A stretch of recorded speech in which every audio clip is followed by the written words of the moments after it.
great nation.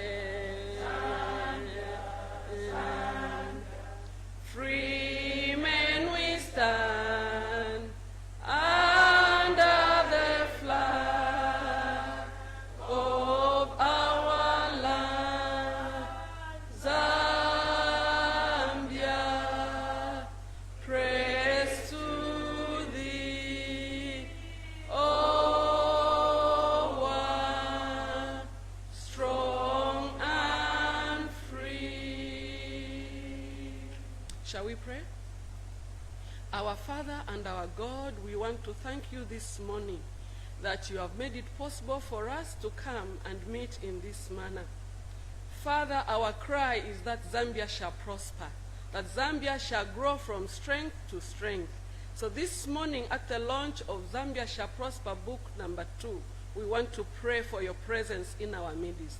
We want to pray for courage and boldness. We want to pray that, Father God, you who designed Zambia for us will be our God. We continue to enthrone you as Lord over this country. We pray that you give strength, you give wisdom, you give boldness, and you give courage to all our leaders. It is in the name of Jesus that we pray. Amen. Thank you so much. We can take our seats.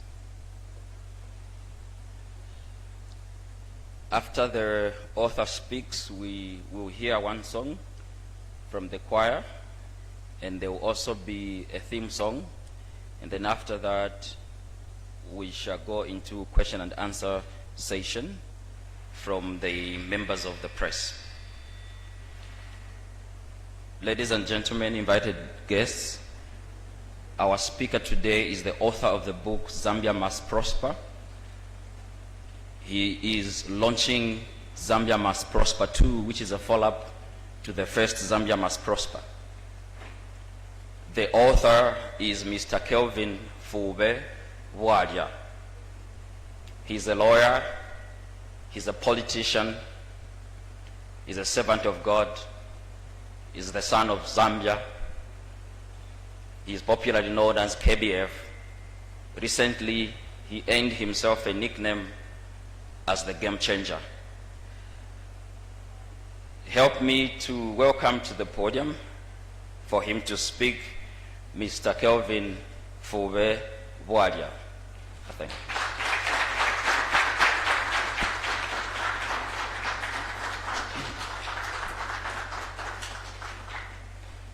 Please be seated.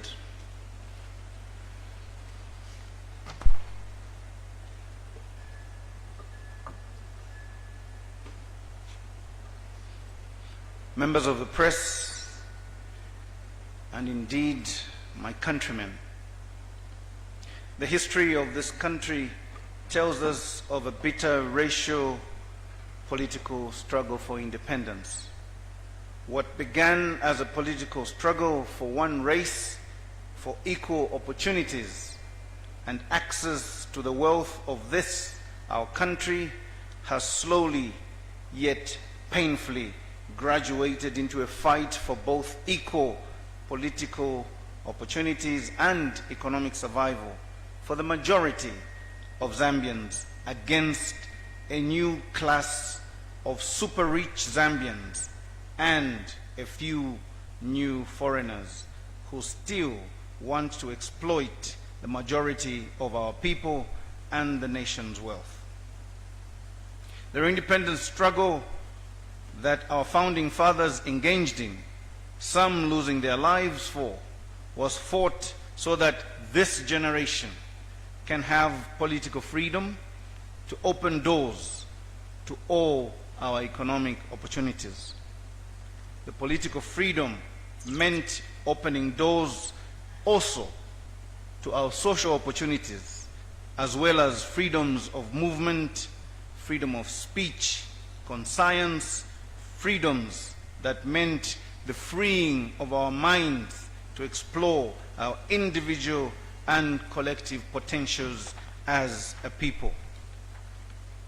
This nation has been tried and tested in different ideologies and political rhetoric systems.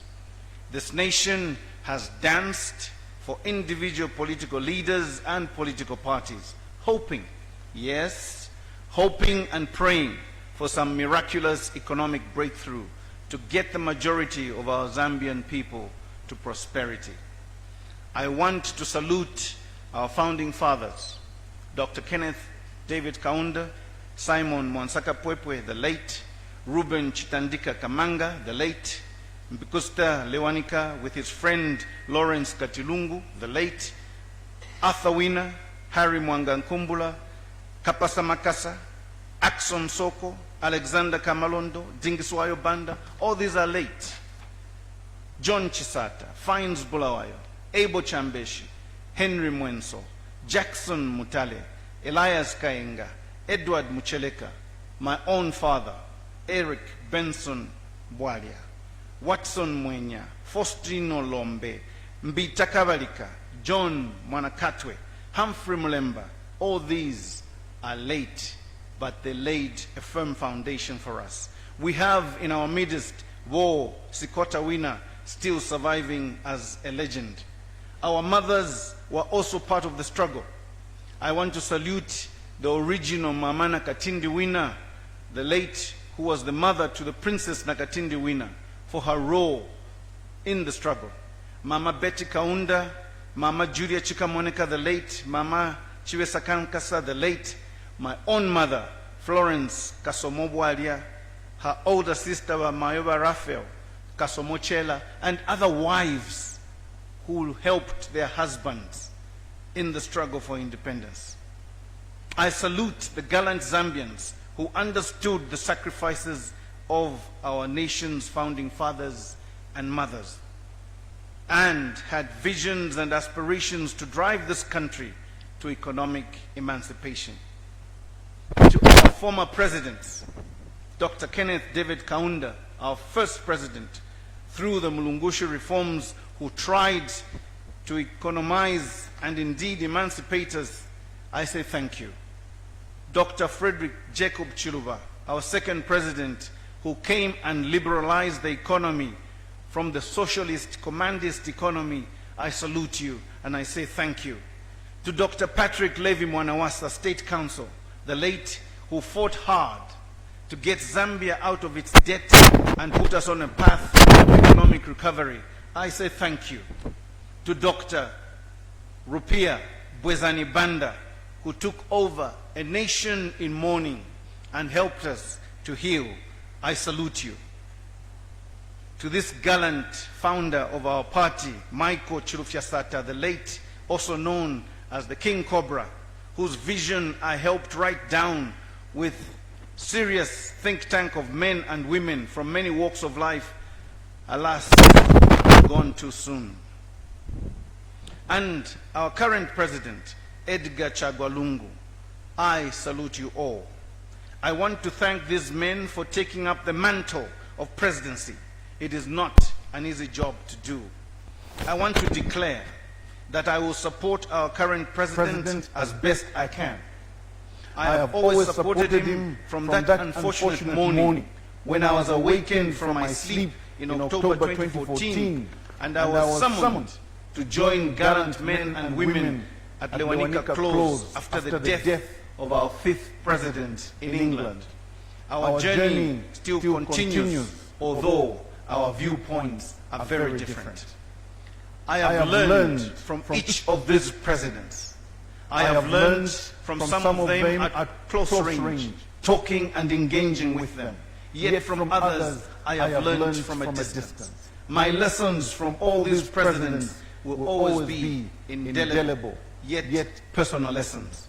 I thank these great men and women, living and departed, for their sacrifice and endurance, and for delivering to us this, our nation, Zambia. Thank you indeed for leading the way and showing us how things must be done. And now it is time to turn a page in our history. A new page to forge a new history. A history that I ask we live without fear, but renewed hope.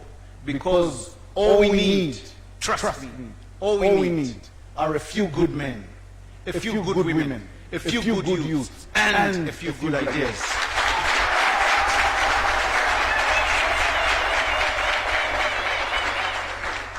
Fellow members of our great patriotic family, in my walk in my political life, I have always been open about my love for my country and not the love for individual worshipping. I have always challenged myself to fight for what I believe is a good fight for my country. Like every person walking the face of this earth, I know that I am not perfect. Nor can I stand before you or anyone and say, I am right at all times. But this I know, I am a true patriot. What I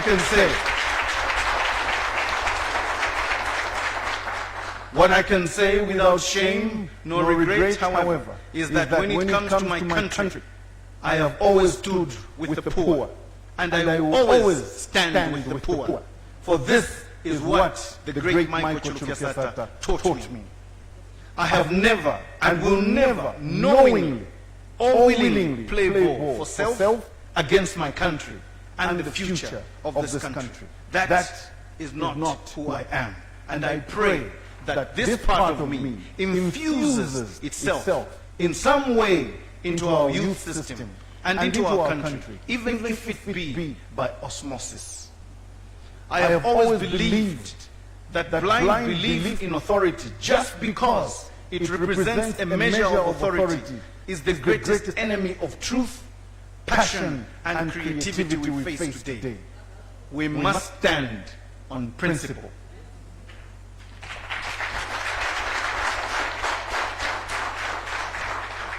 Today, some people in the PF have called me a rebel.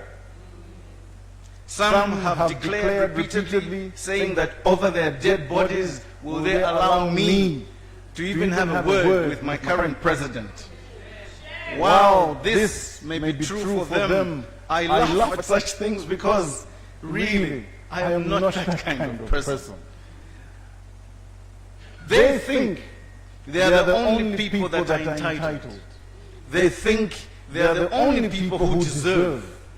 And in a way, they would like to change me so that I like to think like them, feel like them, and be like them. Some would rather hear me say that the Patriotic Front as a party comes before my country. To this I say no.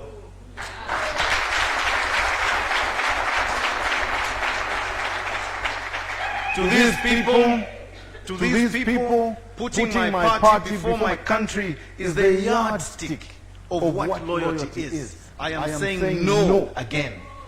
Let me be very clear one more time. We are just the party in power today. And we must understand and accept our duty is to all Zambians. Further, we must realize that it is in the execution of this sacred duty to all Zambians that our success as a party lies. As a party, we must deliberately choose to unite around the future of our country without fear or vindictiveness. It is very sad and sometimes very annoying to see that we as a ruling party seem even fearful of such things as an indaba. Just to talk, we are scared of such things, from which there can be no losers. I believe that for the sake of both the nation and my party, we must become more cohesive, more open-minded, more welcoming, and more collaborative with each other. Countrymen and women, a Zambia without hope will be defenseless. It will be a nation under the dark night of evil men with no care or passion or patriotism. We shall fall into total despair. But I stand here before you as a beacon of light. For I not only believe, but I know that this great nation has potential and fire in its belly. Prior to the commencement of the Zambia Must Prosper projects, I was hit by a number of reflections. My mind was at loggerheads with my spirit and my soul. I kept reflecting on some discussions and meetings I had had with the late President Chiluba and the late Michael Chilufya-Sata, albeit at different intervals. Being taken into the confidence of these men was a great honor. I have traversed the length and breadth of this great country several times by road. In my humble view, this was absolutely necessary for me to gather the necessary empirical data for my decisions. I needed to see and hear the ordinary Zambians. I needed to hear them speak to me so that I understand. I needed to know about their living conditions. I had to learn empathy at first hand. I have visited and talked to Zambians in Mbala, Lundazi, Mwinilunga, Kabompo, Livingstone, Dundumwezi. Yes, Dundumwezi. I have been to Iteji, Kaoma, Mongu, Kehema, Senanga, Sioma, and Shangombo. I have been to Chilabombo, Solwezi, Kalulushi, Sengaheo, and Nakonde. I have visited Namwala, Chipata, Chinsari, Kasama, Mansa, Mukushi, Serenge. My stopover in Mpika was an emotional one because I had to visit the village of my late President, Sata. My hometown visit of Moflira was spiritually very challenging. Looking over three of our family graves, that of my late father, my late mother, and my late older brother, drew tears in my eyes. Yet, stopovers in Kitwe, Chingola, Ndola, Kapirimposhi were very educative. In Mazabuga, Chirundu, Siavonga, Njioma, Kalomo, Kazungula, I quickly learned that the people there just want to be appreciated and respected. There is love in Tongaland, gentlemen.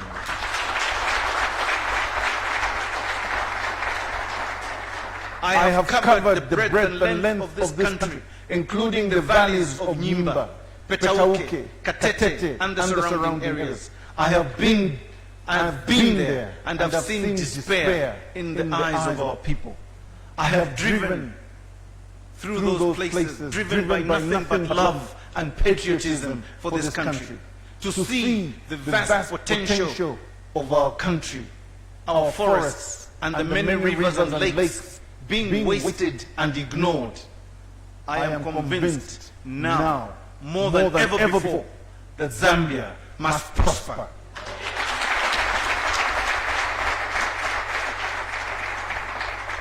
On my recent visit, I discovered some streams and rivers I had never seen before.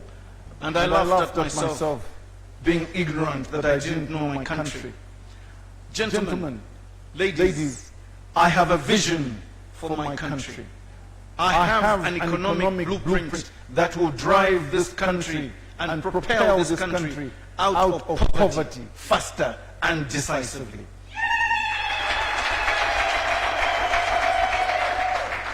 I have seen and met poverty on numerous journeys around the country. I have listened and heard from the common man on the streets of the Copperbelt, on the streets of Lusaka, from the farmers and traditional leaders in Dundumwezi, Kalomo, Mumbwa, and Jioma. Also the farmers in Lundazi and Sinda and Chipata. I have driven on those dusty roads and I feel their pain. Their cries for deep tanks for their animals, fertilizers, and good market prices for their produce have left an indelible mark on me. In other parts of the country, I sat attentively and listened to complaints about how the e-voucher and FISIP have not worked for the peasant farmer. At times, it was difficult not to cry. Looking into the eyes of women, men, and youths tell their stories about how they're failing to receive help or even a caring hand was painful. The farmers in Kabompo, Mufumbwe, Mwinilunga, Ikelenge, Chavuma, and Zambezi have the same cry. Being in their presence aroused in me such pain and anguish, yet shame that tears were not enough. I was left speechless. I have watched with sheer hopelessness foreigners setting up fake sawmill plants between Mulobezi, Sioma, through to Shangombo, from Kabompo to Mwinilunga, from Umbala to Mpika, our rosewood, our mukula, our mukwa, and our pine, leaving this country in the night with no return at all, if any, living in trucks by night. I have met these trucks. I have seen them with my own eyes. My journey between Sioma and Shangombo took me 7 hours going and 7 hours coming back. A journey of just 171 kilometers. My journey between Solwezi and Mwinilunga took me 4.5 hours going, 4.5 hours coming back. A journey of just 275 kilometers. My journey between Mumbwa and Itejiteji took me 2.5 hours to cover 130 kilometers one way, 130 kilometers back. My journey from Nakonde to Chinsali was a return to the hell run of the 1960s. A distance of just 200 kilometers felt like mission impossible. And yet, Nakonde border is our second busiest land port economically. Are we serious? Yet, this I say, I had to do this. I had to experience that. My vision for this country's economic transformation and emancipation is based on solid facts. I wanted to be factual and practical. My vision is birthed out of my experiences and information and interactions with our people across the country. I want to thank the late President Chiluba for teaching me patience and the art of ignoring unwanted criticism. And I've had a fair bit of that. I want to thank the late President Michael Chilufyasata for teaching me humility and the need to visit people at their home level and sit and listen from them. From the University of Political Engineering to the University of Donch Kubeba, I have now graduated with distinctions.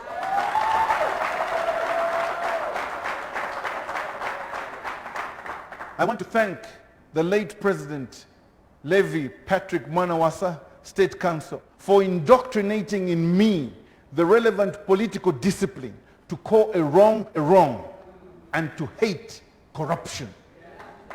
I am a proud graduate from that school. My fellow Zambians, Zambia must prosper, period. We have no reason, nor excuse whatsoever to be where we are today. My vision for this nation is clear, vivid, and practical. I am advancing an economic agenda that has never been done before. This transformation that I'm proposing will be anchored on drastically changing the way we think. Our mindset must change. We must damage our economic ignorance as it relates to the following facts. These facts are the following. Number one, our youths. Our youths are the greatest human asset we have. We must treat them well. Number two, our informal sector is the engine for change. We must pay attention to that sector.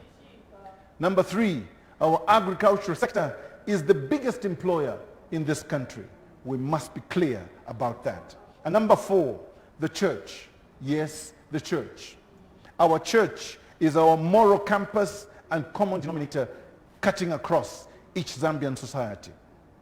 That said, I wish to make it very clear, without fear and with a clear conscience, that I, Kelvin Fube Bwalya, will run for President of the Republic of Zambia.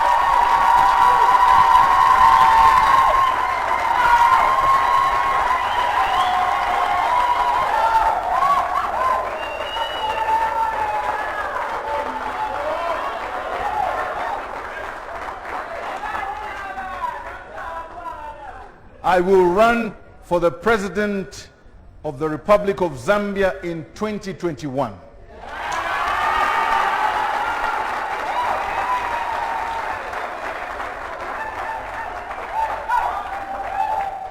My fellow Zambians, I ask you to hear me clearly over the next few minutes.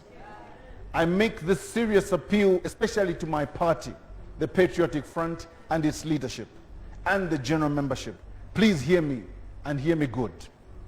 I speak as a long-serving of every Zambian. Is our responsibility as long as we are in government. We must accept the quality of life and the standard of living for the average Zambian has dropped to unacceptable levels, and this cannot be allowed to continue. Regardless of who you talk to about our country, be it the teachers, the nurses, the farmers, the taxi drivers, the bus drivers, the marketeers, the private sector, working professionals, the car dealers, the youths, the police, and the businessmen in general, life and living has become difficult. Therefore, we as a party in government must commit to ensuring that these needs are addressed immediately. For this reason, I have decided to bring my vision for this country to the fore, and I'm appealing to all of you to get involved. To the leadership,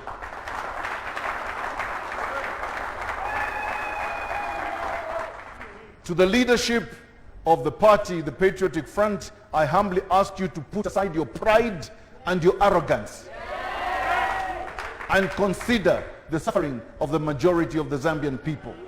Zambia must prosper. Zambia comes first. It is with great love and hope for our beloved nation that I ask that we as a party address the following immediately in order for Zambia's transformation to move. Number one, governance and the rule of law. Part of the reason why so many things seem to have gone wrong is because we have disregarded governance as a very good proposition and allowed a breakdown in the rule of law. We have weakened our institutions of governance. We have destroyed our belief in our law enforcement organs. We are labeled now as a corrupt government because the rule of law has seemingly broken down. The rise of the untouchables want on thuggery, shielded by corrupt decisions and happenings under which law enforcement will sit and watch helplessly, must stop.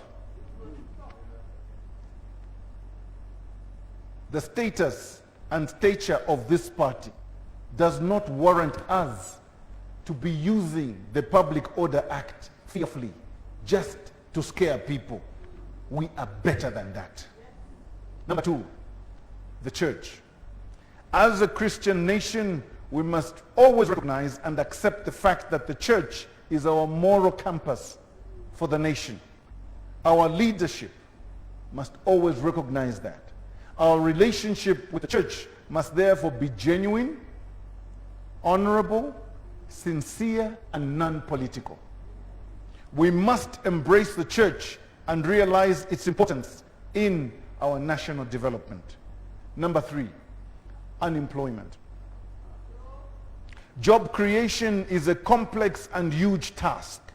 This is why in my book, Zambia Must Prosper II, I have discussed this subject extensively and shown how jobs can be created.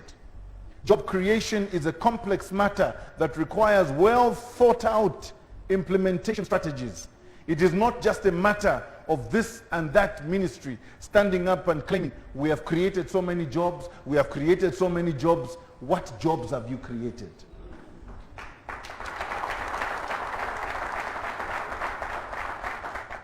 We must be able to show what kind of jobs we have created. And those jobs must be permanent, quality jobs for our people. Currently, only 14.2% of the employable Zambians are in taxable employment in Zambia. This is not the way countries develop. In Zambia Must Prosper II, I have argued how we can create over 500,000 jobs, quality jobs, annually. Read the book. Number 4, our youths. Statistics tell us that our young people are the most vulnerable and are the majority job seekers today. 82% of Zambians are aged under 35 and below. Out of the total population of about 17 million, close to 14 million of this fall in this bracket. We as a party have failed our youths. This is true, and we must apologize. The future of this great nation is in the hands of the youth. If we agree that the youth are our future, we must address the situation head on. We must begin now to move towards having every youth at school or at work. This should be the youth agenda as clearly demonstrated in my book. Let me address our young people directly. Young people, I believe in your potential. I believe in your abilities. I know that we have let you down. But I also know that you are looking for solutions. Go. Tell your parents. Tell your relatives. Tell your friends. Tell your girlfriend and boyfriend. KBF has arrived with solutions.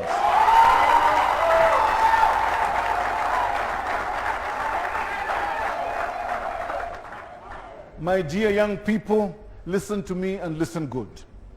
I know what it is to have nothing. I've been there.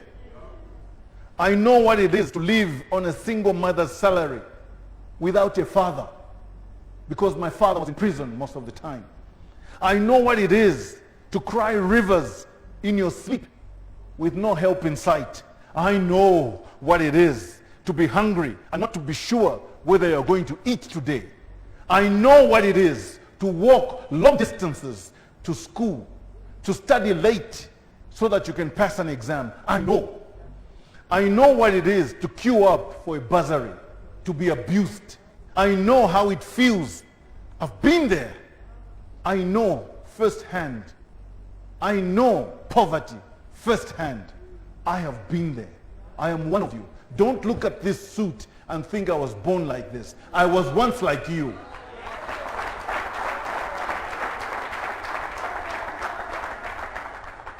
My dear youths, I am asking you to take a keen interest in the affairs of our nation. I am asking you to take a keen interest in your future. I am asking you for your friendship. Tien tuamba nechibusa. Tuamba nechibusa wa youth, because 5 years ago, you were not this age. 5 years from now, you will not be this age. Tule kulaka.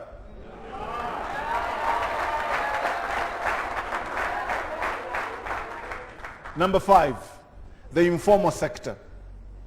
76% of the employed Zambians are in the informal sector. These people include marketeers, bus drivers, taxi drivers, barbers, watamanga, jarabos, stone crushers, hairdressers, people running saloons and running little restaurants here and there, fabricators, bricklayers, mechanics, peasant farmers, and many more. We have over 4 million Zambians as available labor, ready to work, but without jobs, with no direction. This is a time bomb. Excluding agriculture, the informal sector is supporting over 5 million people, directly or indirectly. Our people in the informal sector are in dire need of a well-structured government support system. We have failed this. But I'm telling you now, I have solutions.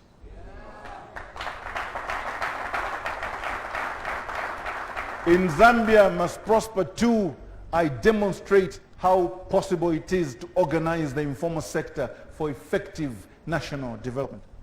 Number 6, our education. The quality and wealth of a nation is highly dependent on the quality of its human resource.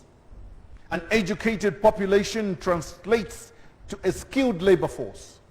Currently, our education system is inadequate. We can have the best ideas on how to run our education system, but if we do not value our teachers, we do not value our lecturers and what they bring to the table, if we do not value the students and the purpose why we're educating the students and their learning environment and the institutions in which they are learning, the institutions in which they are operating, then we shall fail in our education system. We shall be failing in our duty to produce the highest quality and caliber of human resource that this nation needs. Quality education is the greatest equalizer, which must be availed to all and must never be relegated to being a privilege for the few. Education equalizers. I've been there. I wasn't born from a rich family. My mother and father were not rich at all. They were average Zambians. But because of the education they gave me, look at me now. Every child deserves a chance. Number 7, health. Our health system is improving. A healthy population is a productive population. It is impossible to guarantee effective national development without a healthy population. We have made great strides in the construction of health infrastructure countrywide. I salute you. We must now seriously address the issue of equipment, medicines, and the motivation of our health personnel. It is unacceptable for our people to die in beautiful buildings simply because they do not have medicines, they do not have life-saving equipment, and the personnel is not motivated. This is unacceptable. Number 8, agriculture. Agriculture is the most important industry we will ever have in this country. It is the biggest employer and has the biggest potential for the country's economic development. The simple truth is we have failed to run our agriculture sector productively. We do not seem to appreciate the business ethics involved in this sector. We must therefore realign our agricultural policies to attain the maximum productive levels. I have argued in my book that at least an individual farmer must at least cultivate 10 hectares and at least contribute $25,000 annually to the GDP to be considered productive. Number 9, labor relations. According to the Central Statistics Office, about 780,000 people are employed in formal employment. These are civil servants, those that work for parastatals and other formal jobs. A fair number of these, I'm sorry to say, today are suffering because they cannot be paid. The hard-working, formally employed Zambians are not getting their salaries. Why are we insulting our people, whom we have contracted to work, but are failing to pay them? I strongly suggest that the politicians in the current government must stop getting their salaries first. They must begin to pay those people who are not getting paid. After that, when they have paid the outstanding salaries, then they must start getting half salary so that they pay all the arrears for all the civil servants who have retired. That is leadership.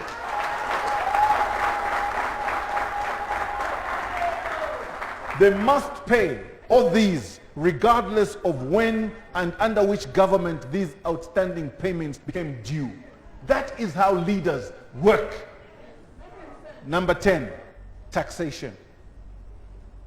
The tax burden on the hard-working people of Zambia is unreasonable, unfair, and it's shocking. The only way to sustainably increase our tax revenue is by sustainably improving the welfare of our economy and radically increasing our tax base. What is worth noting is that it is those in the lower ranks who are more vulnerable every time a company suffers. Those at the top, the bosses, will most of the time survive and their lifestyle will continue. But the poor Zambians inevitably will be the ones to suffer. With new businesses and an eventual 500,000 jobs being created annually, as outlined in my book, Zambia's tax base will be expanding rapidly. There will be more workers earning good enough salaries to contribute to the pay-as-you-earn. There will be more companies paying corporate tax and contributing to the general purse of this country. There will be more Zambians contributing to road tax and other taxes. This will make it possible for us to begin reducing the tax required from each individual and the companies. Our target is at least to hit each individual paying only 10% as tax. This is what was meant when we structured Namamdala Basata. Less taxes and more money in people's pockets.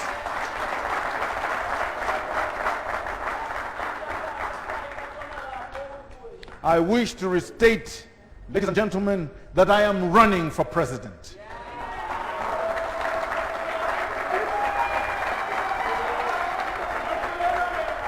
However, I am appealing to the leadership and of the entire Patriotic Front to begin addressing the issues that I have alluded to, amongst others. To my president, Edgar Chagwa Lungu, I have a few words. Please take heed and reflect on our history as a political party.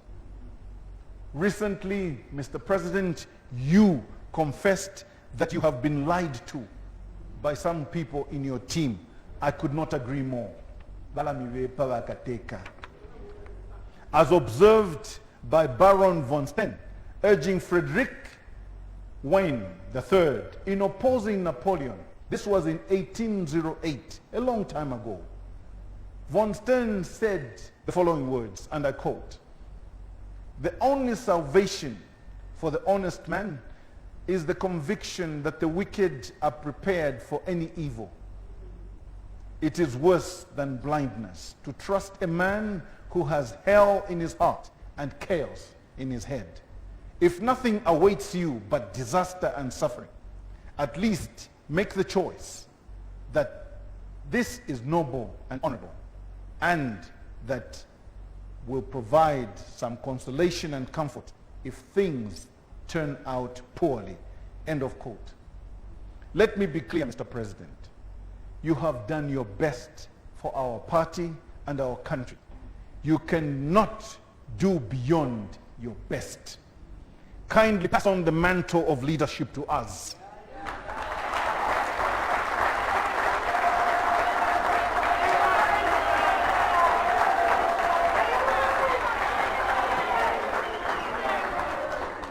Mr. President, I make this earnest appeal to you out of love as your young brother, and I'm saying this from the bottom of my heart. Let us do the fighting for you. Yes. Remove yourself from this equation. Yes. If you do, you will take the wind out of the sail of the opposition. Yes. Why? Because you are the target. And if you remove yourself from the fight, the opposition will be lost. They'll have nothing to hit. Let them shoot at us. I am prepared to fight on your behalf.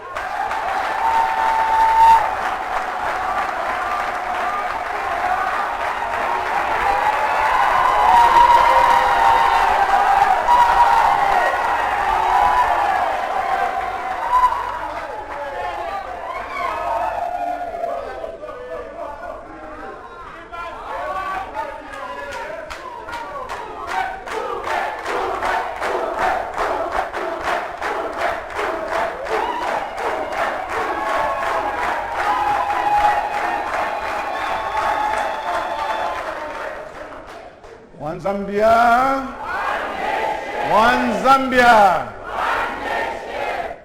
Mr. President, my advice to you is that, as the late Dr. Miles Monroe ably put it when he was commenting on the power of passing it on, and I quote, number one, the greatest act of leadership is mentoring.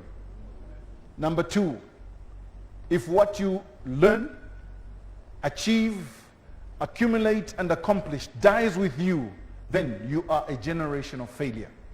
Number three, an insecure person will never train people. They will oppress them. Number four, your assignment has a shelf life. 5, you will die one day, so train your replacement. Number 6, your greatest gift to the world is your mentee, us. Number 7, leadership success is measured by the success of your successor. Number 8, success without a successor is failure. Number 9, legacy is about living beyond your grave. And number 10, the ultimate measure of leadership is the ability to live. End of quote.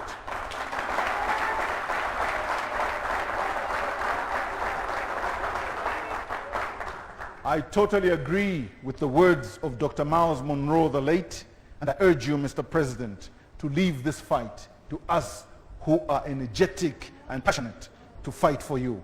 What is becoming clear by the day is that Zambia needs a new face, a new voice, and a brand new vision.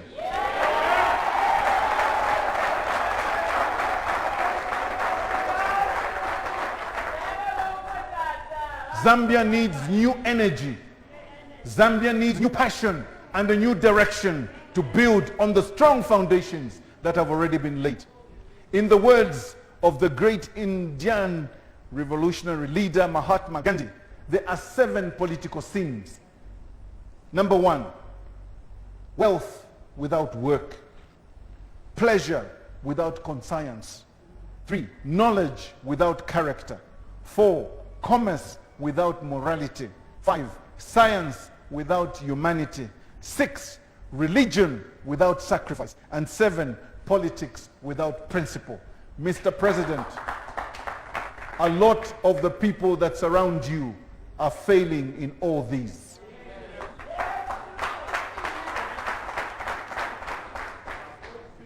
I have sadly observed members of the Patriotic Front leave the party, with some going to form other small organizations. I appeal to my brothers who have left the party to come back home.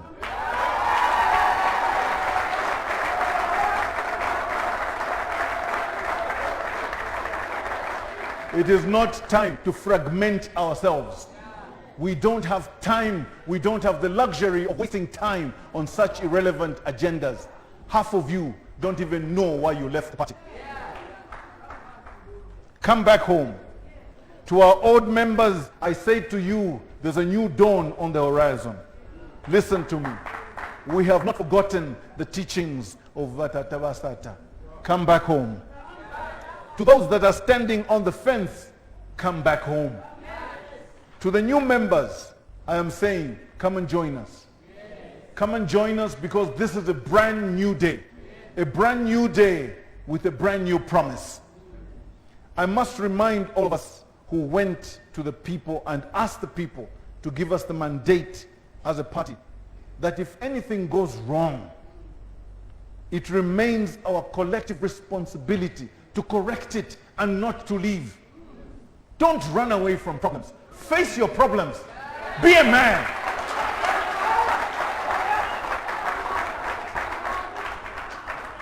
For this reason, as we deliberate on transforming Zambia, as we labor with clarity of purpose and unwavering conviction that it is time for Zambia's prosperity, I present to you my brand new book, Zambia Must Prosper II, and I thank you.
paying tribute to the people that were significant, very historical, and monumental in the liberation struggle.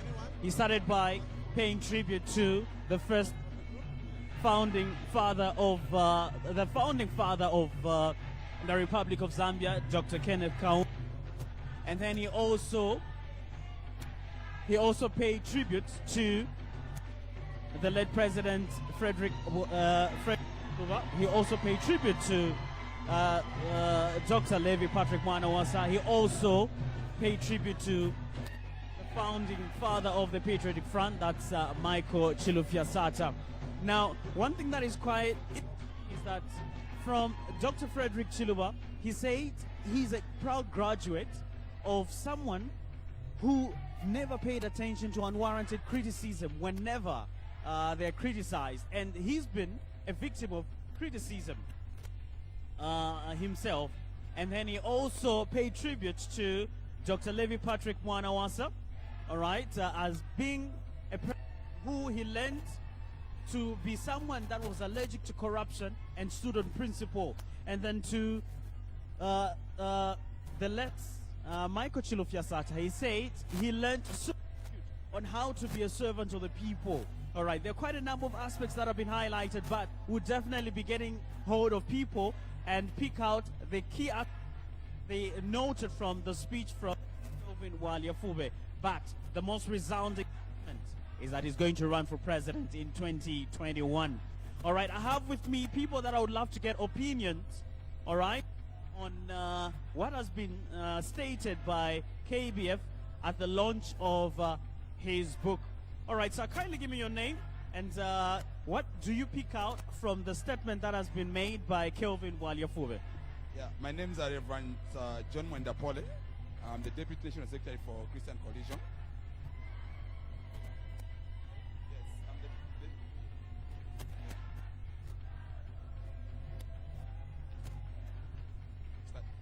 Yeah, my name is Reverend John Mwendapole. I'm the Secretary General, the Deputy Secretary General for Christian Coalition. And I think what is important, what we have picked up as a coalition, is that this country all is not lost, or is not finished. Because you know, you can get the impression of being frustrated when you look at the politics. Zambia must prosper. Tikaika manja pamozi. We have what it takes. Boma ya panga farm. Ugoku inekuli ingande ya free accommodation now kwa. Elio babika pona clinic. Babika pona school nga now kwa tabana. Iwe nchito yokula afe kufamu mkubomba. Kutuwa haikala ko. I can go there. Why? I know the importance of dot. So man came from soul. Drama is good dot. But what we eat comes from the soul. What we wear comes from the soul. Everything comes from where? The soul. So ningaende naenda ushacha naenda kusha utilize that dot. One person government farm man pass nilo usha utilize because I know the importance of farming. So it's not like unafika na mtown wa kero.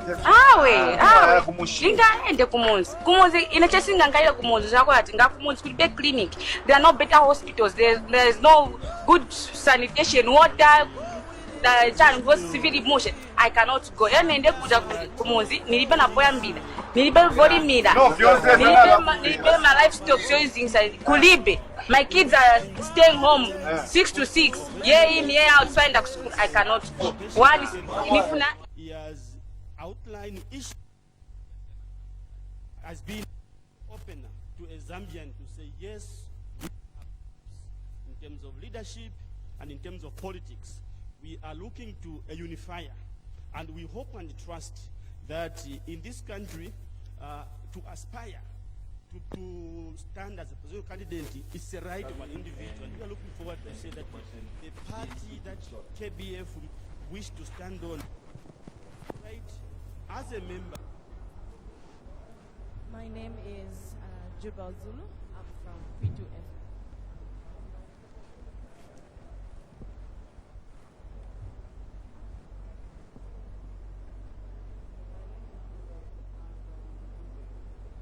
I can't hear you. Where are the mics?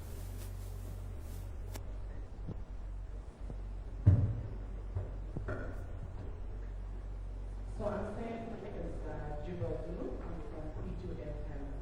I have two questions. One is I want to find out from you. What if the president does not want to give the mantle to you? What will happen next?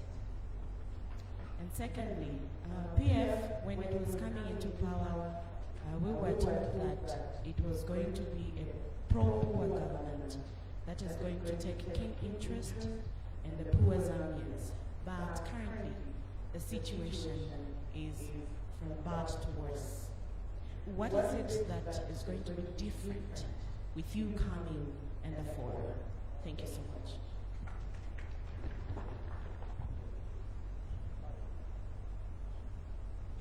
Second question.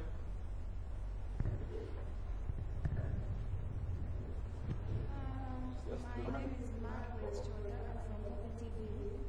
I have two questions here. Which part are you going to stand for as a president?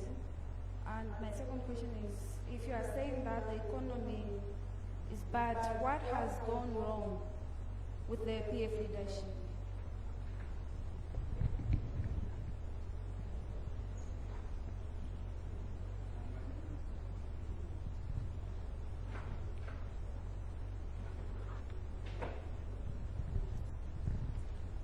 My name is Gerard Sinkamba. I'm a freelance. And from your explanations, Mr. Bwalya, you sound very confident, and the whole Zambians are looking up to you. But the question is, looking at how PF has been running the government, it's not pleasant at all. By the way, the savages, the brutality, and how the whole politics are run. What assurance are you giving to Zambians that when you come into power yourself, you get the mantle, you are going to end this brutality that is happening in the country now?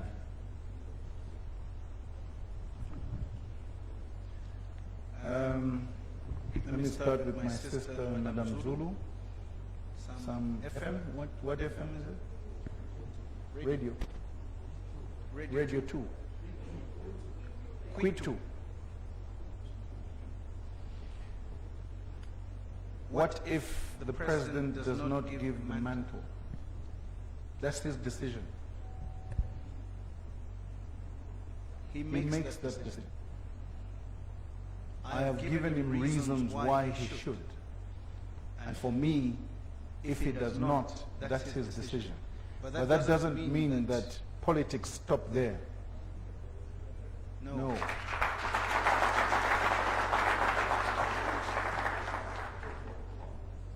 I've given the reasons why I have written this book.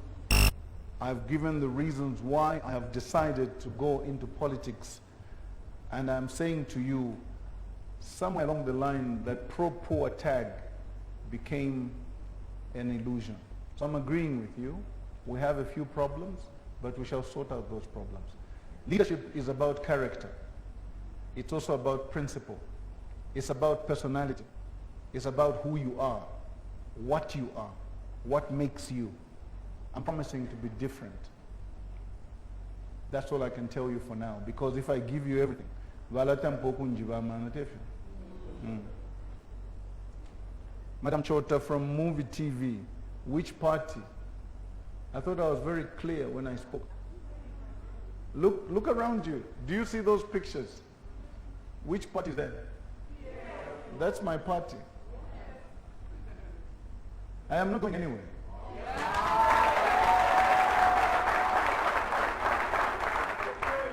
If there's going to be a fight, Madam Chota, there will be a fight in PF.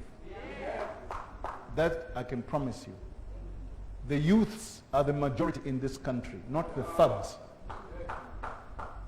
So we are going to take away this barbarism away. So for me, what has gone wrong with PF is basically what I have talked about here. And I'm sure you have listened. Mr. Sinkala, what assurance are you giving the nation? I thought I spoke for almost an hour here. You still want assurances. But I know where you're going and I know where you're coming from. There is a bit of misbehavior in the politics of PF today. The point I started with was governance and the rule of law. If you understood what I said, and people believe in the rule of law and the governance systems, there is no way a policeman will be scared of a cadre. No way. He will be arrested just like that. It doesn't matter which political party you come from. If you do wrong, it is wrong. I have told you, I have been graduating slowly, but I have now graduated from the graduation school of Levi Patrick Mwanawasa. A wrong is a wrong. Corruption is corruption. That's the end. And we must call a spade a spade. Whether it's perpetrated by PF or not, a wrong is a wrong. The problem is we watch too much and do very little. We must begin to say this is not correct and it must be plugged before it grows. I recently heard of a minister on a radio talk show calling people in the Patriotic Front as John Soriowad. How can a minister call his own members as John Soriowad? Number one. Two, he was in the MMD when we were fighting the MMD. He has just come to join us. What right does he have to speak to us like that? He found us here. If I were in leadership, that means he's gone. That's the truth. And that's the discipline I'm talking about. You don't insult your members. You don't. Especially, you just came. We must always distinguish between status and value. You can have a status of a minister, but what is your value to the party? You may not have value at all. You may have the status, but not the value. Such must be nubbed in the bud. So, Basinkar, if you wanted to see a difference, I'm showing you a difference. I would have fired that minister myself. What else do you want?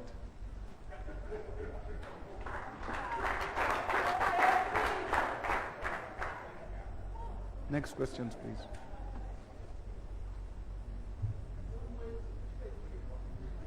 Good morning, sir. Morning. I am Lorenzo from Radio Christian Morning. My question has to do with agriculture. Agriculture, you say, is one of the major employers in this economy. All right? Besides that, we have 2/3 of arable land in the country, yet we have failed to take advantage of the agricultural potential which we could use to drive this country out of poverty. Now, my question is, what are some of the mistakes you believe we've made as a country in failing to take advantage of the potential that agriculture poses to the economy? That's number one.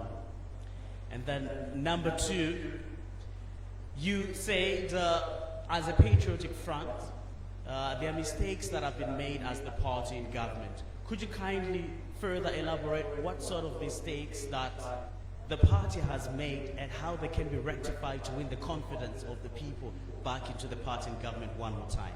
Thank you.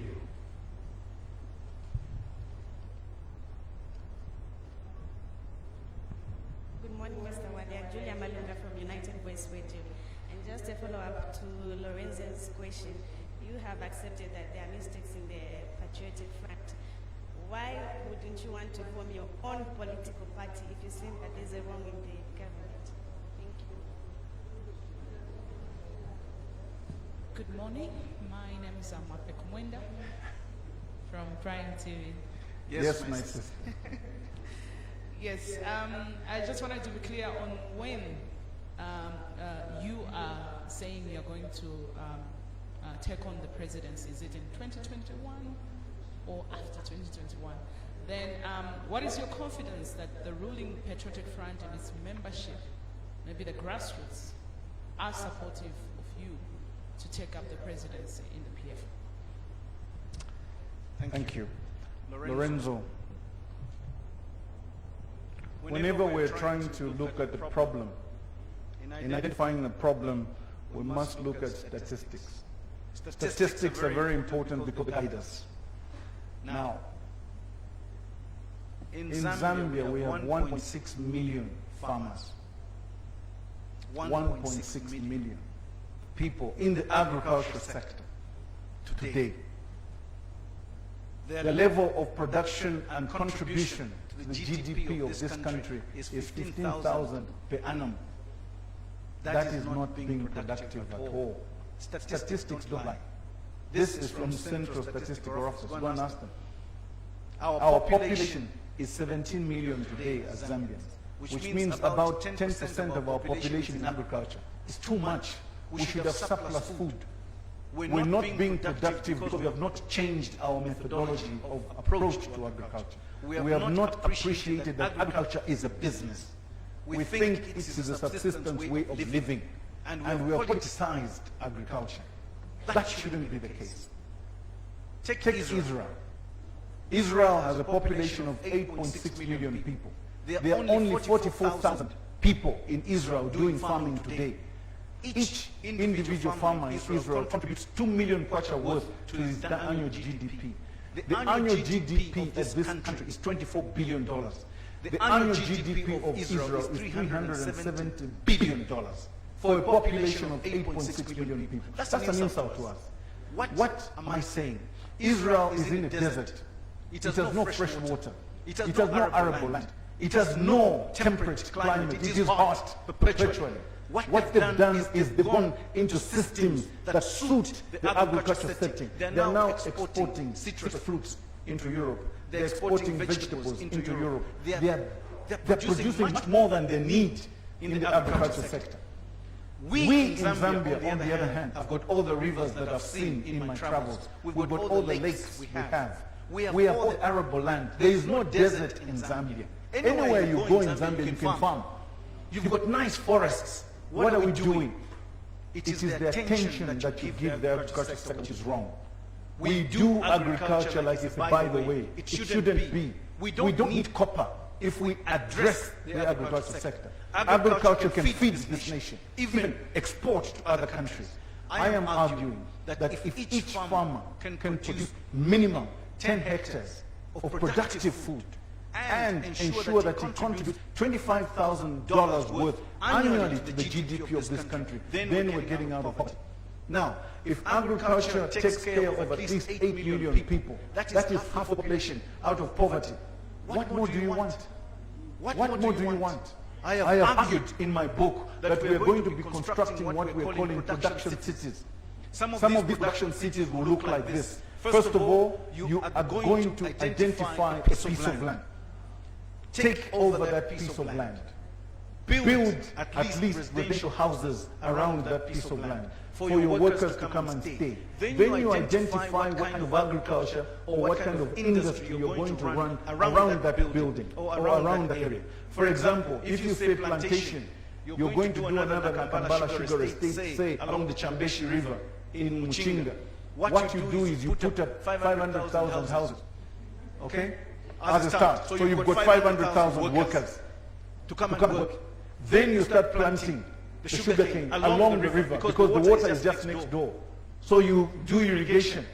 Each plantation is then going to give you sugarcane. It is also going to give you biodiesel. You can put industries along the way. Then you can now start feeding your cattle and off that your pigs and your cows because that's byproduct. It's very easy. All it requires, Lorenzo, is a bit of sitting down, thinking and planning. That's what we haven't been doing. We have continued from where the colonial masters left us. We can't. We went to school for a reason. We must now start implementing. I've got kids, and now I'm thinking about their future. What about their future and their future, the future of their kids? That's why I have decided to run. It is important that we change the way we think. I'm just giving you an example. So if you say you're going to set up a mining town as a production city, you identify what mineral you're going to be mining. Put up houses. That number of workers you're going to have. In there you put up a shopping mall, you put up a clinic, you put up a school, so that water don't go anywhere. They are within that confinement.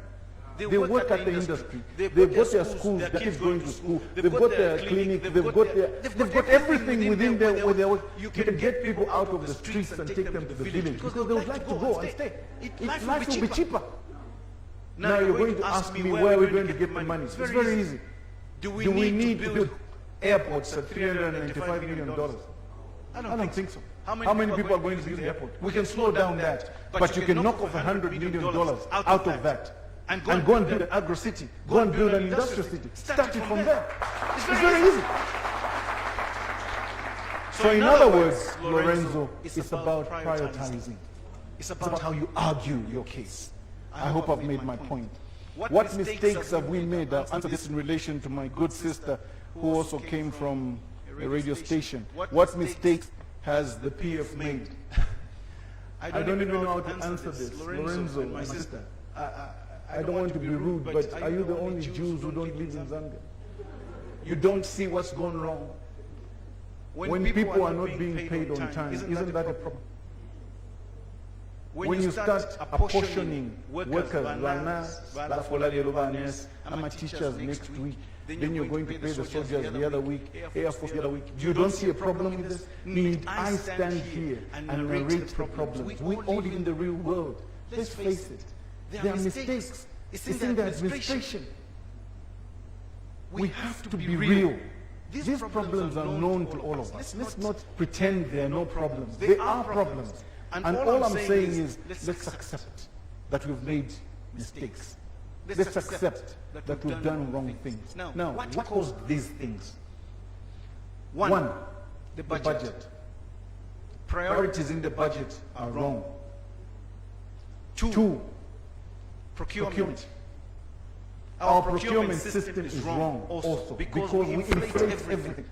A road which is supposed to cost you $400,000 is costing you $1 million. Why? It doesn't make sense. I stand here as a graduate. I've got a master's degree in procurement, and I can tell you, it can't be right. It can't be right. Our procurement system is wrong. We inflate everything. And we allow those people who are inflating these figures to go scot-free. For what? Punish them. Set an example. It's called governance. That's corruption. Why do you want to start saying no, but because therefore no? There's nothing like that. These are mistakes. These are mistakes. We've got to deal with these mistakes head on. We've got to face it. I belong to this party. And I'm saying we've made mistakes. We must accept and say sorry to the Zambian people. This is not what they bargained for. So those are some of the mistakes. I could stand here the whole day and narrate mistakes, but those are some mistakes. My sister, Mwape, when am I running? There's no time. 2021 is when I'm running. There is no time.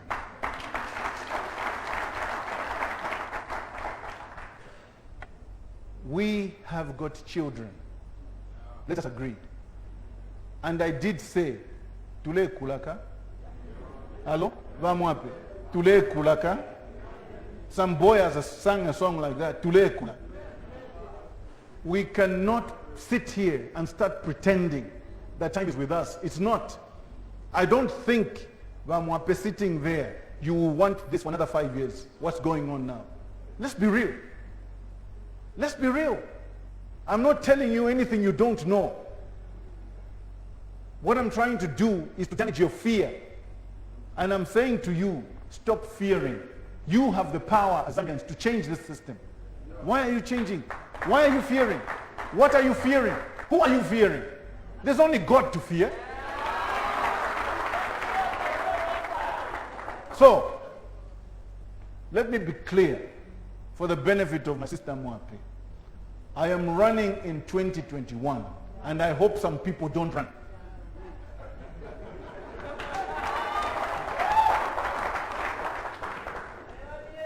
Now, I don't understand how clearer I can be. Some people must not run, according to me, because we cannot continue with this. We can't. I have children. They were babies yesterday. Today they are graduates and they're trying to get into work. What future am I leaving them? What future are you leaving your kids, Bamwa? You answer that question and you ask me a question again. Next questions, please. We'll take the last three.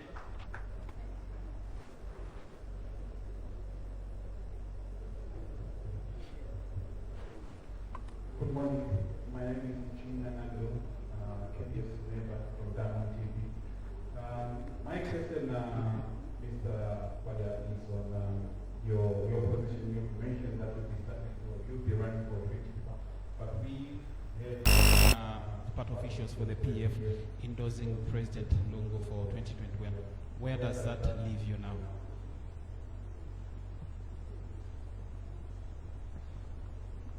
Morning, Council. Morning. Good morning. Morning. My name's Joshua Wanyurender. It's not a question. I'm not representing anyone.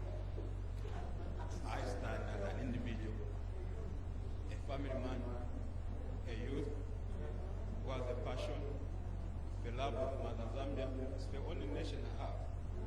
I can't go anywhere. I'm in support with you, 100%. Whatever it takes, we'll stand by your side. I'm a youth, I'm educated, I know what you're talking about, and I know what you're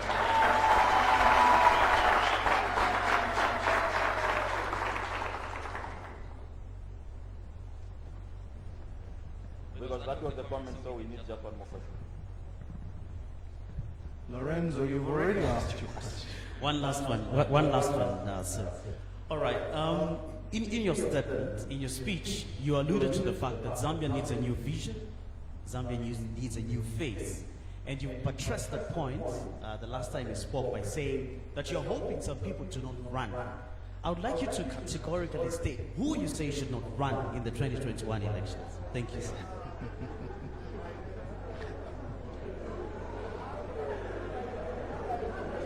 Better? All right.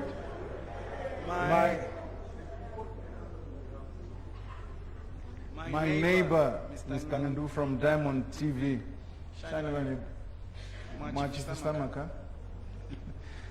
All right. The Central Committee, this is related to what my brother from Radio 2, Christopher, is asking. The Central Committee has said this and has said that and has said that. Now, I'm a lawyer by profession. Let me be very clear. I understand the PF Constitution perhaps much more than the people who are talking about it. Let's be very, very clear.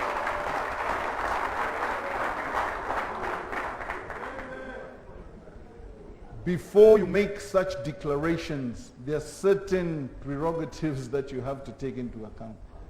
Certain prerequisites must happen. Those have not happened. So anybody who's talking about a single candidate going to the convention has not read the Constitution. And I would like to challenge them. There is a rule that when a person wants to stand in the Patriotic Front, there are certain procedures that that person has to follow. Okay? And that person has obviously got to be a member of the Patriotic Front. You don't need to be in the structures to run for president. No, you don't. You don't. I've seen people come and join Patriotic Front today and straight go into the Central Committee. I don't want to name names here, but you know. You're the press, you know. People have been appointed over and above some of us who have been there much longer. Do you understand where I'm coming from? So it's a prerogative. It's a question of discretion. So the Central Committee has not yet done those prerequisites for them to pronounce that we have a single candidate. My fear, however, is this. If they're going to endorse a single candidate, that means that candidate now becomes our presidential candidate for the party in the running for 2021. Okay? Stand there and ask me how many youths will be listening that this must continue. I don't need to answer that, you answer it.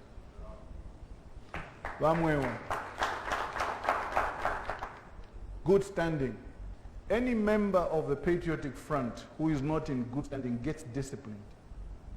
I have been threatened, I have been called names, I have been called this and that and the other. When you go to the Constitution, I have committed no case. I have not received any letter of discipline from my party. So I consider myself a member in good standing.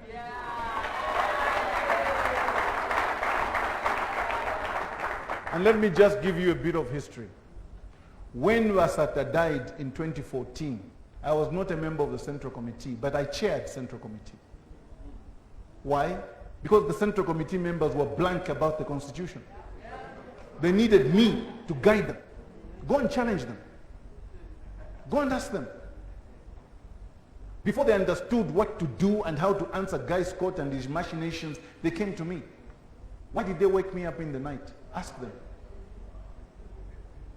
I gave the current president of our party undivided support because amongst the candidates who were vying for that portfolio, at that time, I considered him the best. He was a lawyer. I expected him to know the Constitution. I expected him to understand our manifesto. He was a long-serving member. And look at the portfolios that he had at the time. So we thought, okay, there must have been an element of trust. He wasn't chosen, but we said there must have been implicit a decision taken. Do you understand? That is how I supported that. Having said that, I am not responsible for the decisions that the president takes. There are things that you and I are not responsible for. Most of us sitting here could have voted for the current president in PF, but when he gets into office, he takes over that oath and he swears that he's going to be president. Power gets into his hands. The decision he takes is by him, and the buck stops with him. I am not responsible for the decisions that he has been taking, wrong or right. Those are his decisions.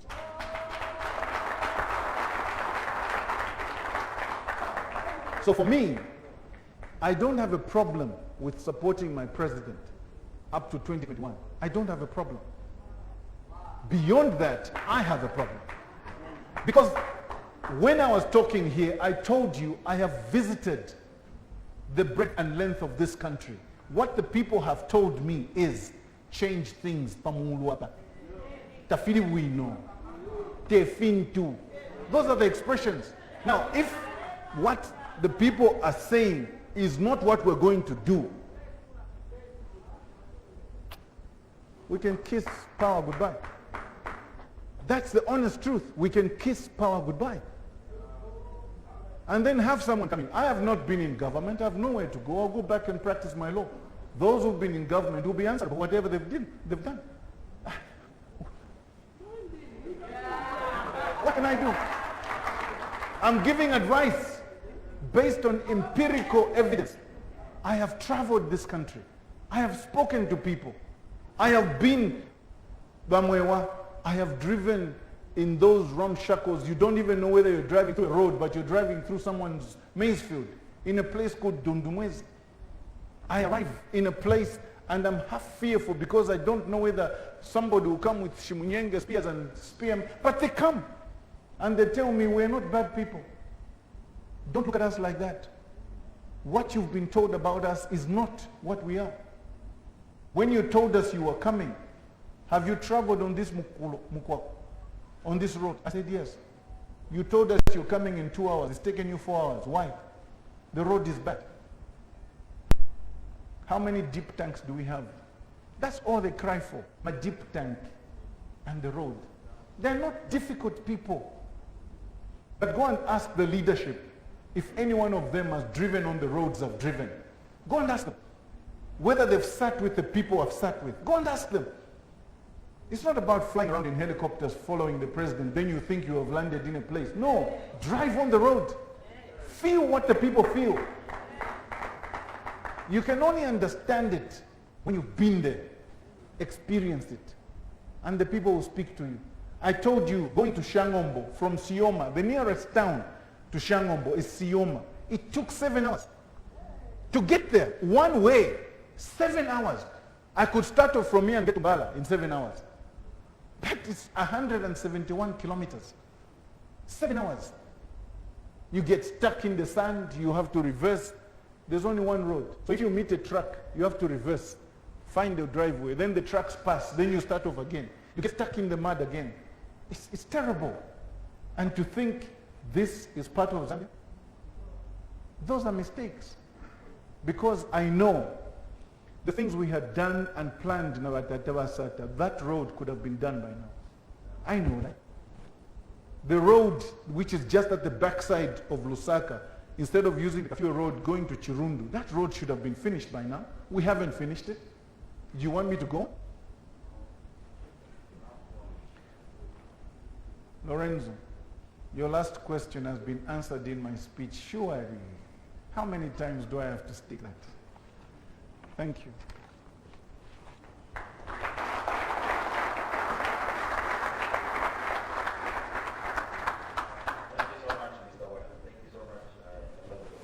Fellow Zambians, for Zambia to prosper, we need more people to be employed. And further, these people that are going to be employed need to contribute better value to the economy than we are contributing right now. So, the quality of the training that we give our Zambian youths, the quality of the education that we give our Zambian youths says a lot about what kind of population we need to have tomorrow. The youth are the future of this country. Therefore, they need to be better trained, better equipped, and better educated. That means that these people are going to be more productive to the nation. Now, Zambia has got many institutions of higher learning. We've got colleges, vocational training institutions, and of course, universities. But at the end of the day, we must control the level of education and the quality of that education. It is important to understand that having access to education is important because it levels the playing field. Whether you come from a rich family or a poor family, as long as you've got access to education, you have a chance at least running away from poverty. I am a living...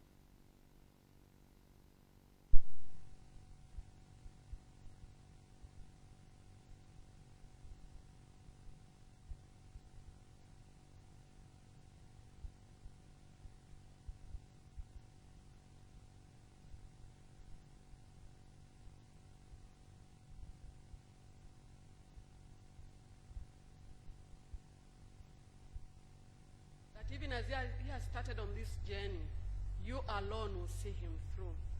We pray for the entire leadership of the Patriotic Front. We know that in a household, there are so many things that happen, and people may fight, people may say things, but you alone, God, we call upon you to come and unite us as a family in the PF. We want to pray that this road that has been embarked will bring a better Zambia for us. Will make Zambia prosper, that our children and our children's children will see that God is truly in Zambia. We thank you for all that has come. We thank you for all that has happened.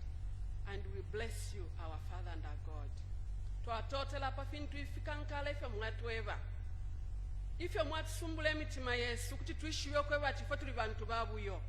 Ukuti ifwe we have a purpose in this country, that tatuli michila iyo tuli mitwe mwelesa tuwa mutotela pantu it has taken your son to come and ignite our hearts.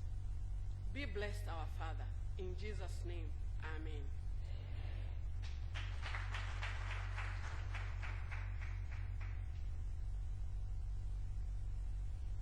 Let's look at this direction. The young lady will be able to help us on how to get the books, and then we can queue up to have your books autographed.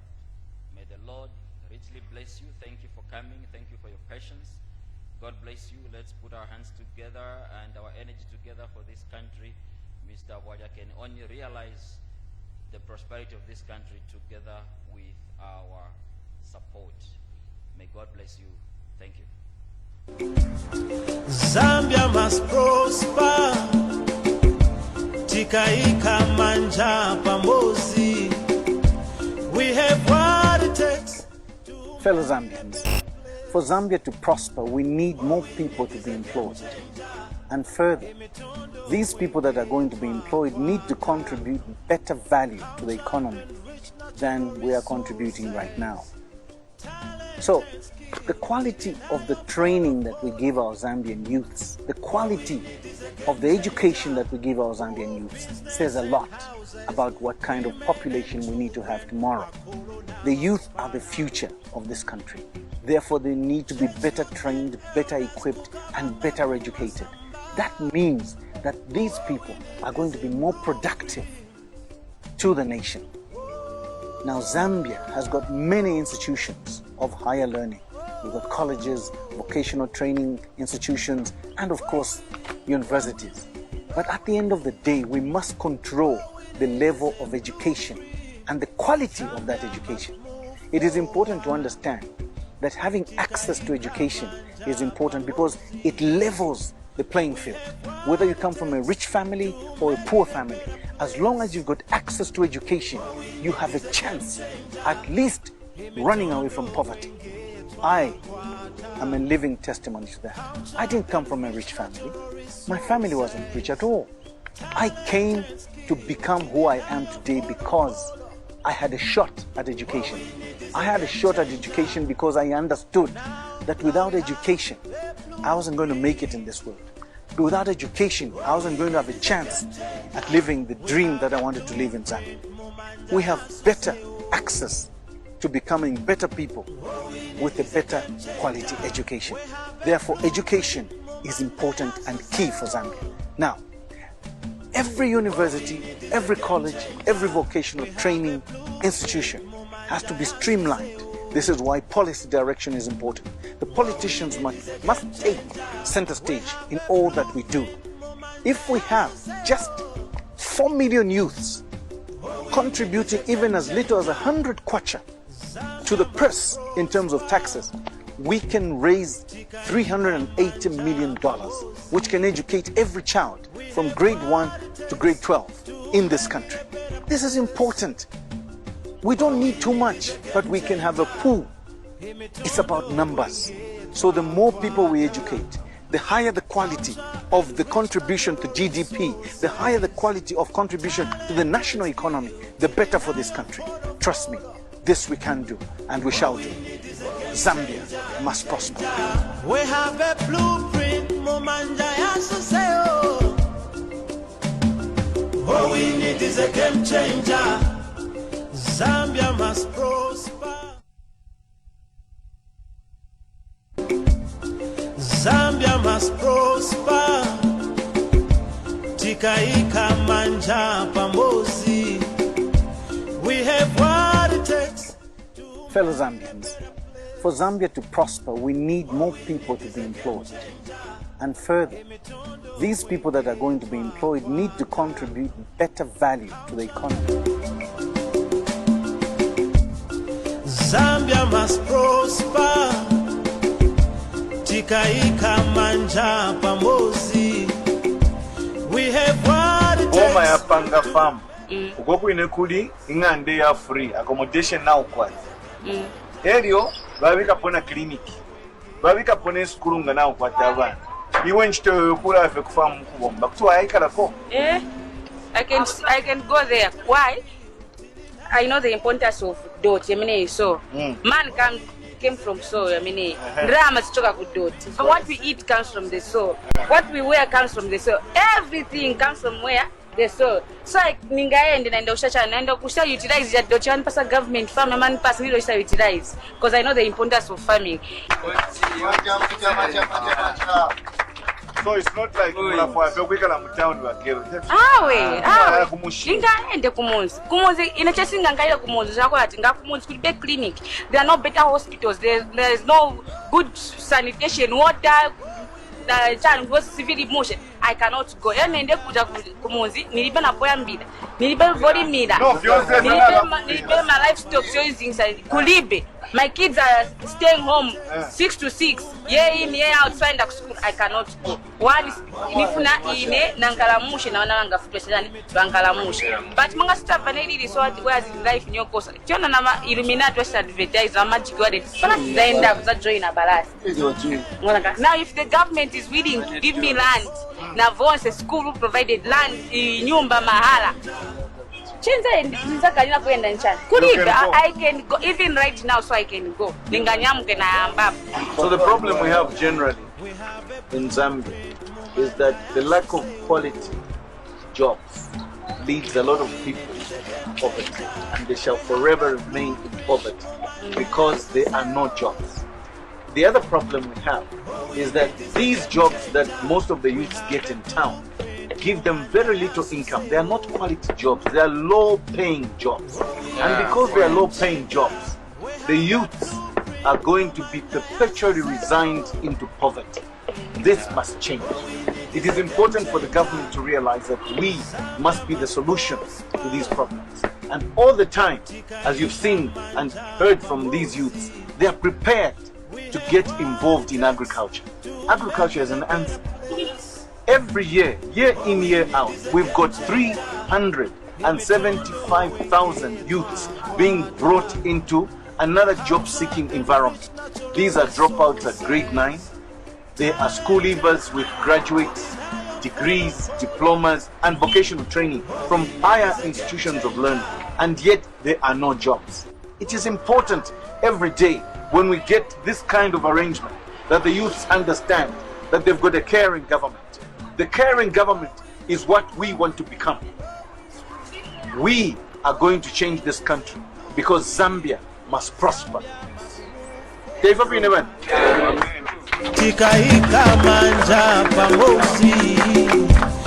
have what it takes to make it a better place.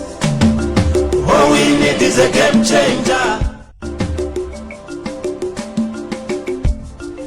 Zambia must prosper. Tikaika manja pamozi. We have what it takes. Ya panga farm. Ugoku inekuli ingande ya free accommodation now kwazi. Elio babika pona clinic. Babika pona school nga now kwata abana. Iwe nchito yokula afe kufamu kubomba. Kutuwa haikala ko. I can go there. Why? I know the importance of dot. So man came from soul. Drama stoka ku dot. What we eat comes from the soul. What we wear comes from the soul. Everything comes from where? The soul. So ningaende naenda ushacha naenda kusha utilize that dot and pass government farm man pass nilo utilize because I know the importance of farming. So it's not like